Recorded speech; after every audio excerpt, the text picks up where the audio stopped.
Welcome to our channel. Today we how to enable Shopify Markets for US shipping zones, detailed guide step by step clearly. To enable Shopify Markets for US shipping zones, start by logging into your Shopify admin panel. Once you're in the admin panel, navigate to the left side menu. Click on Settings at the bottom of the menu. In the Settings menu, look for and select Markets. You'll see a list of your current markets.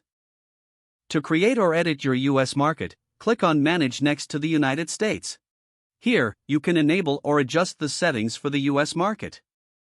Make sure to activate the Enable this market option. Next, review the shipping settings associated with the US market. Click on Shipping and Delivery within the US market settings. Ensure that your shipping zones are properly configured for the US. If not, click Create Shipping Zone to set up a new zone. Select the regions within the US you want to include in this shipping zone. Then, choose the shipping rates applicable to this zone. After configuring the shipping rates, save your changes. Now, return to the Markets section. Check that your US market is listed and enabled. If necessary, adjust any additional settings such as languages or currencies. Finally, test your setup by visiting your store as a customer from the US. Confirm that the shipping options appear correctly at checkout.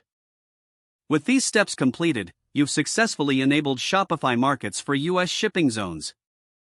If the page does not load, refresh the browser or try again in a private or incognito window. Make sure you are using the correct email address, then retype it carefully to avoid small typos. If your password is not accepted, use the reset option and create a new strong password you can remember. Check your spam folder for verification or security emails, then complete any requested confirmation steps. Enable two-factor authentication if available to improve account security and reduce unauthorized access risk. After signing in, review your profile details so your contact information and settings are accurate and current.